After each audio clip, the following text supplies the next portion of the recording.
নমস্কার, আমি সুস্মিতা। আশা করি আমার দর্শক বন্ধুরা আপনারা সবাই খুব ভালো আছেন। আমিও কিন্তু খুব ভালো আছি। আজকে আমি আপনাদের সাথে শেয়ার করব দই চিকেন রেসিপি। গরমকালে একঘেয়ে চিকেনের লাল ঝোল বা চিকেন কষা খেতে যদি না ইচ্ছে করে, তাহলে চটজলদি মুখের স্বাদ বদলাতে তৈরি করে ফেলুন এই দই চিকেন। খেতে খুবই সুস্বাদু লাগে। তাহলে দেখে নেওয়া যাক আজকের আমার রান্নার এই রেসিপিটা। এখানে 500 গ্রাম চিকেন নেওয়া হয়েছে। এই 500 গ্রাম চিকেন দিয়ে দই চিকেন করব। তার জন্য এখানে 1 চামচ নুন আর 1 চামচ হচ্ছে গোলমরিচ গুঁড়ো এখানে দিয়ে দেবো। এটা দিয়ে ম্যারিনেট করব। আর দেব বেশ কিছুটা আদা রসুন পেস্ট। এখানে আমি বেশ কিছুটা আদা রসুন মিক্সিতে পেস্ট করে রেখেছিলাম, সেটাই দিয়ে দেবো। এই 3টে উপকরণ দিয়ে ভালো করে চিকেনটাকে ম্যারিনেট করে রাখতে হবে 30 মিনিট। আচ্ছা, প্রথমে এই কড়াইটার মধ্যে বেশ কিছুটা জিরে আমি একটু শুকনো খোলায় ভেজে নেব। শুকনো খোলায় দেখুন ভাজা হয়ে গেছে। এবার এটাকে একটা ড্রাই রোস্ট আমি করে নেব। একটা মিক্সি বাটিতে এখানে 10টা মতো আমি কাজু বাদাম নিয়েছি। এর একটা স্মুথ পেস্ট আমাকে রেডি করে নিতে হবে। কড়াইতে আমি এখানে রিফাইন তেল দিয়ে দিয়েছি। রিফাইন তেলে যেহেতু রান্নাটা করব, তেলটা গরম হয়ে গেছে। এবার ম্যারিনেট করা চিকেন গুলোকে এর মধ্যে দিয়ে দেব। 8 ঘন্টা ম্যারিনেট করে রাখা হয়েছিল চিকেনটাকে এবার এর মধ্যে দিয়ে দিতে হবে। লো ফ্লেমে রেখেই চিকেনটাকে ভেজে নিতে হবে। হালকা লাল করে ভেজে নেব। চিকেনটা ভাজা হয়ে গেছে। এবার এই চিকেনটাকে একটি পাত্রে তুলে নেব। 30% মতো সেদ্ধ আশা করি হয়ে গেছে। বাকিটা শেষে রান্না করব।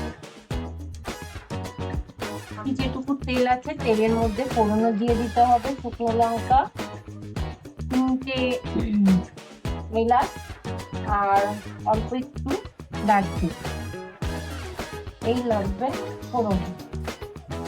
ফোড়নটা যখন ভাজা হয়ে যাবে তখন এর মধ্যে দিয়ে দিতে হবে একটা পেঁয়াজ আমি কুচিয়ে রেখেছি। সেই পেঁয়াজ কুচিটা এর মধ্যে দিই। এবার এর মধ্যে একটা বেশ বড় সাইজের একটা গোটা পেঁয়াজকে আমি কুচি কুচি করে রেখে দিয়েছি। সেই পেঁয়াজটাকে এর মধ্যে দিয়ে দিতে হবে। পেঁয়াজটাকে ভালো করে একটু ভেজে নিতে হবে।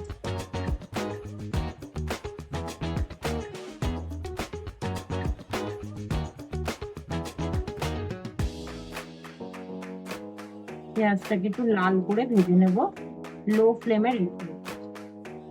পেঁয়াজটা ভাজা হতে হতেই এখানে 5টা লঙ্কা আমি কুচিয়ে রেখে দিয়েছি। লঙ্কাটা এর মধ্যে দিয়ে দেবো ঝালের জন্য।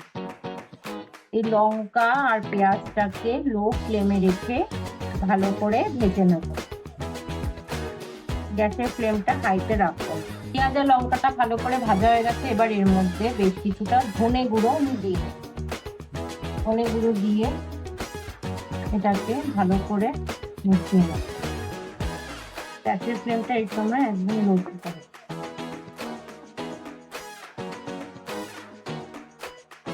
এরপর এর মধ্যে যে কাজু বাদামের পেস্টটা রেডি করেছিলাম সেই পেস্টটা এর মধ্যে দিয়ে, সেই জন্য গ্যাসের ফ্লেমটাকে একদম লোতে রেখে দিয়েছিলাম।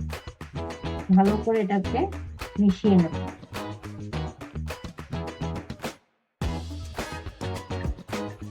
আচ্ছা, এটা হয়ে গেছে ভাজা। এবার এর মধ্যে যে চিকেন গুলো ভেজে রেখেছিলাম সেই ভেজে রাখা চিকেন গুলোকে এর মধ্যে দিয়ে দেব এক এক করে।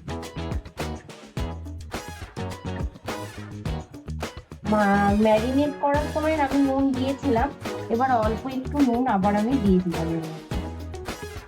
স্বাদ মতো নুনটা দিয়ে দিলাম। এবার ভালো করে এটাকে সবকটা উপকরণ খুব ভালোভাবে মিশিয়ে নিতে হবে। মিশিয়ে নিয়ে 5 মিনিটের জন্য রান্নাটা করতে হবে। 5 মিনিট পরে আমি ফিরে এসেছি, কিন্তু এই সময় গ্যাসটাকে আমি বন্ধ করে তারপরে এখানে বেশ কিছুটা টক দই ফাটিয়ে রেখেছি। এখানে 100 গ্রামের ওপরে টক দই আছে। এই টক দইটাকে খুব ভালোভাবে আমি ফাটিয়ে নিয়েছি। এই টক দইটাকে এবার এই চিকেনের সাথে মিশিয়ে নিতে হবে। মিশিয়ে নেওয়ার পর আবার গ্যাসটাকে জ্বালিয়ে নেব। খুব ভালোভাবে মিশিয়ে নেওয়ার পরই আবার গ্যাসটাকে জ্বালাবো, নাহলে দইটা ফেটে যেতে পারে। এই জন্য গ্যাসটাকে বন্ধ করে দেওয়া হবে।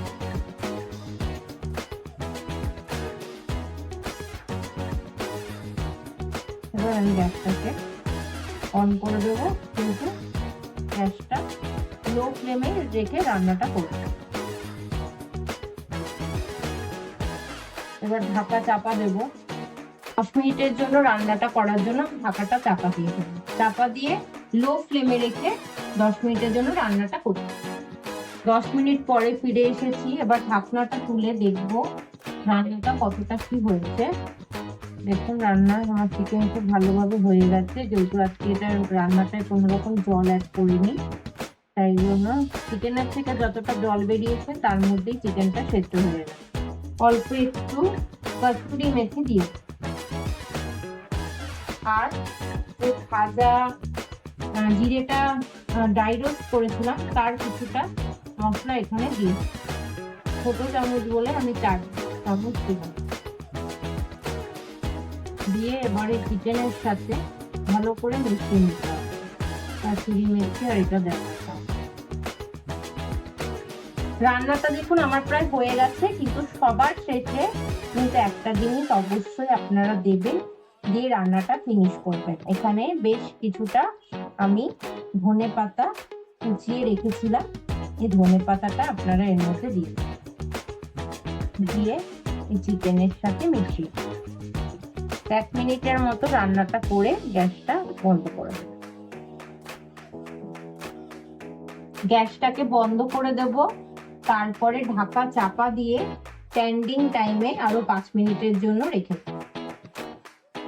তাহলে তৈরি হয়ে গেল সুস্বাদু দই চিকেন। রুটি, পরোটা, নান, লাচ্ছা পরোটা এই সব কিছুর সাথেই কিন্তু দই চিকেন খেতে খুবই ভালো লাগে। যদি আজকে আপনাদের রান্নার ভিডিওটা খুব ভালো লাগে, ভিডিওটাকে লাইক করবেন, শেয়ার করবেন, চ্যানেলটা সাবস্ক্রাইব করে আমার পাশে থাকবেন। সবাই ভালো থাকবেন, সাবধানে থাকবেন। ধন্যবাদ।